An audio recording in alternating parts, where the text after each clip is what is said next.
Hey everyone, it's Mirella here, and today I'm going to show you how to achieve a cool brunette shade using the brand new Kenra Professional Green Blue Rapid Toner. So stay tuned and check it out.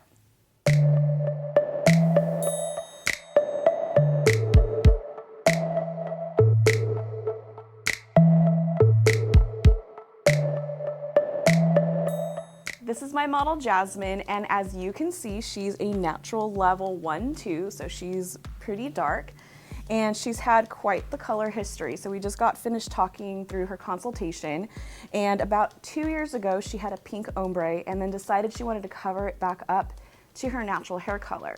So it's been about 1.5 years since she's had any color, so we have some virgin hair going on up here, and then some previously colored hair down here. So knowing her hair color history and knowing that she has a lot of dark pigment here, I'm really excited to try out the new Rapid Toners from Kenra Professional in the green blue toner specifically, because I know her hair is probably not going to lighten as light as we both want it to. So what we're going to do is add in some vertical highlights right underneath for a really pretty ribbon effect, and then we're going to finish her off with some baby lights. I'm going to start out Jasmine's sectioning by taking a horizontal parting right at her occipital and then creating a singular braid right in that parting. Now the reason why I'm doing a braid is so that way I have a nice clean working space, and since I'm not going to be utilizing this hair, it's not going to allow me to pick up any of these hairs and just really keep it nice and tucked away for me as I continue to highlight her hair throughout the service.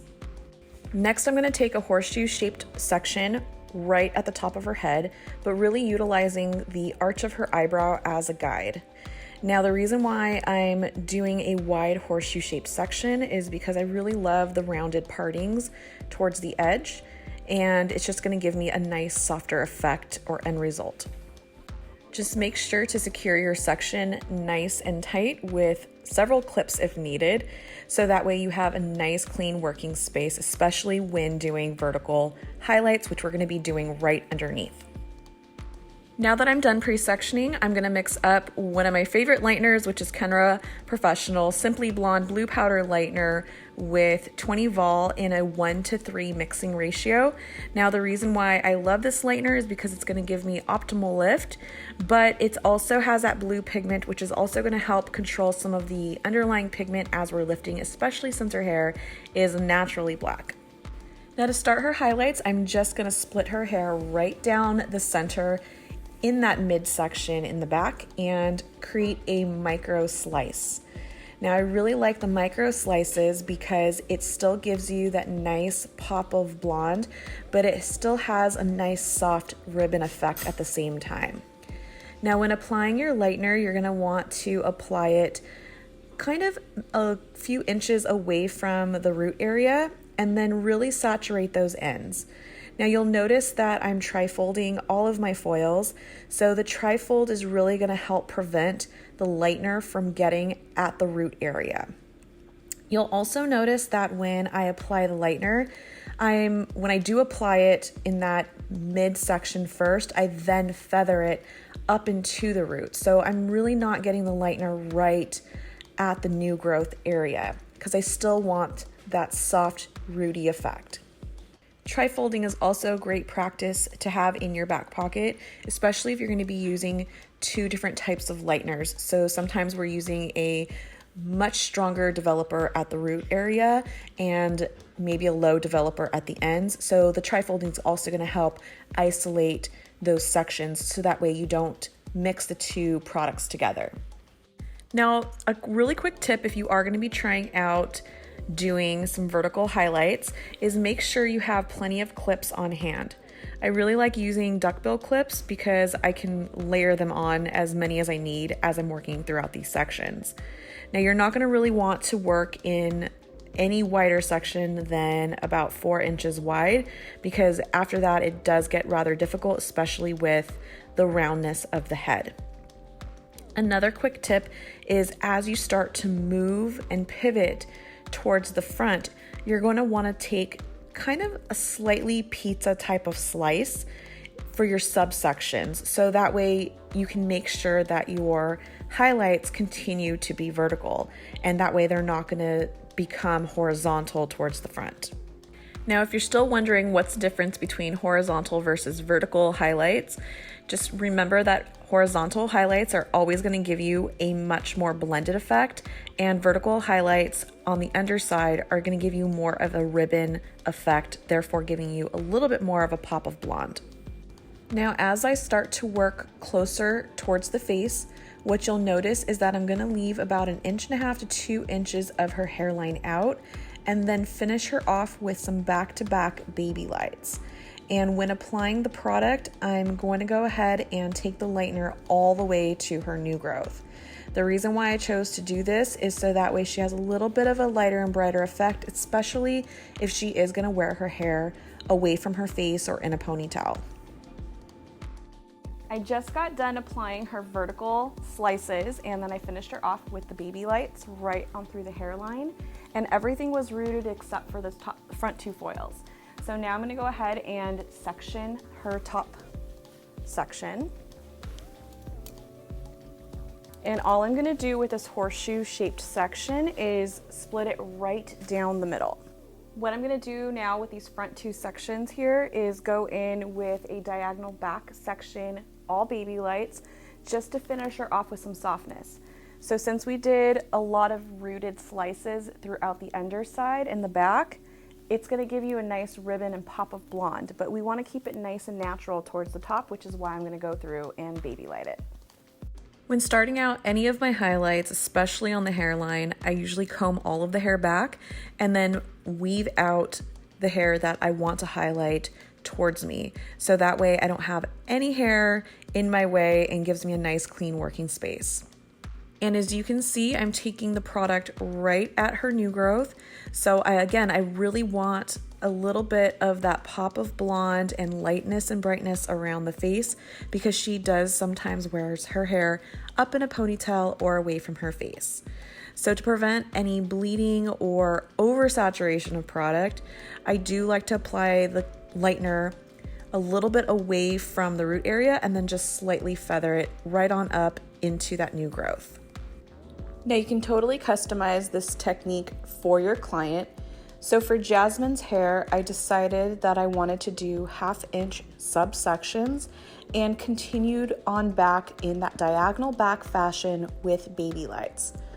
As I continued to work my way towards the back of her hair, I made sure to apply the lightener a little bit more rooted versus in the front few foils, I took the lightener all the way to the root. Again, that's mostly because I wanted a little bit more lightness and brightness right around the face, which typically your client wants.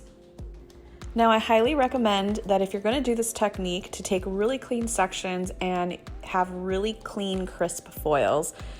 And basically the reason why is because when you get ready to do the other side, you're going to want to make sure that the diagonal back sections on the opposite side are going to be a little off center or zippered.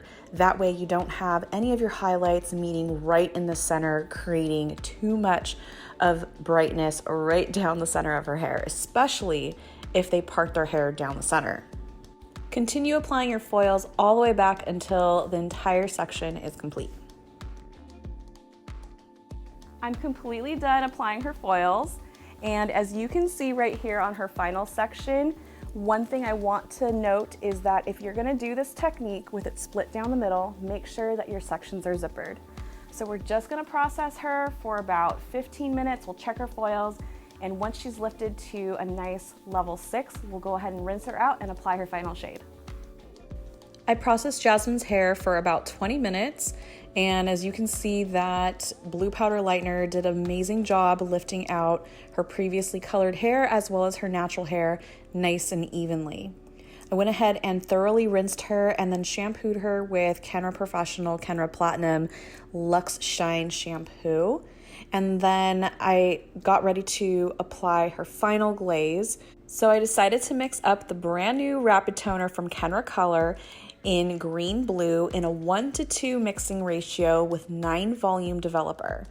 Really quick tip is make sure that you're always using a scale so you have consistency with every formula that you use. Plus, you're not going to waste any product. Now, because I took Jasmine's highlights right at the roots, especially around her hairline, and then gave her a more rooted effect throughout the rest of her hair, I decided that I wanted to apply the rapid toner right at her base first, so it kind of creates that root smudge for me already, simply by using one product, mostly because this rapid toner works rapidly, and it's gonna work in 5 minutes or less, so you do need to work rather quickly. But I didn't mind that it was gonna get a little bit darker right around the root area. Therefore, I applied that first and then applied the rest of the rapid toner through her mids and ends and then processed her for just 3 minutes. A quick tip when using any of the rapid toners from Kenra Color is this is not a product that you put on and walk away. You're gonna definitely wanna stick around the bowl and watch the hair color change right before your eyes. When you see that the product is done or that the color is at the tone that you want it to be, you just simply wash it off. There's no crazy rules of wait 2 more minutes or 3 more minutes and your formula's done. This is simply see it, you like the color, and then go ahead and rinse and you're ready to go. I finished off Jasmine's hair with one more shampoo using the Luxe Shine shampoo once I saw all of the orange red brass was gone, and then finished her with the Luxe Shine conditioner. We're all done with Jasmine's color service, and as you can see, we got rid of all of the red and orange tones using the new rapid toner in green blue in just 3 minutes. So now I'm gonna go ahead and rough dry her using the new Nitro Memory Cream from Kenra. And when you get ready to dispense this, you actually don't need very, very much. So just a little bit goes a long way. So I'm just gonna use about this much. So what makes this mousse a little bit different is that it's more of a creamy texture and it's nitrogen propelled. And we're just going to rake the product through her hair, and then I'm gonna rough dry her and then finish her off with some really beautiful curls so that way you can see her final shade. I'm totally loving using the Nitro Memory Cream because it has a high hold, but it's very easy to work with and very movable. So once I was done rough drying her hair 100% dry, I went in and did some vertical curls in alternating sections. So some curls were facing towards the front and some curls were facing towards the back. And I made sure to leave a little bit of her ends out just so that way she kind of has more of that beachy wave texture.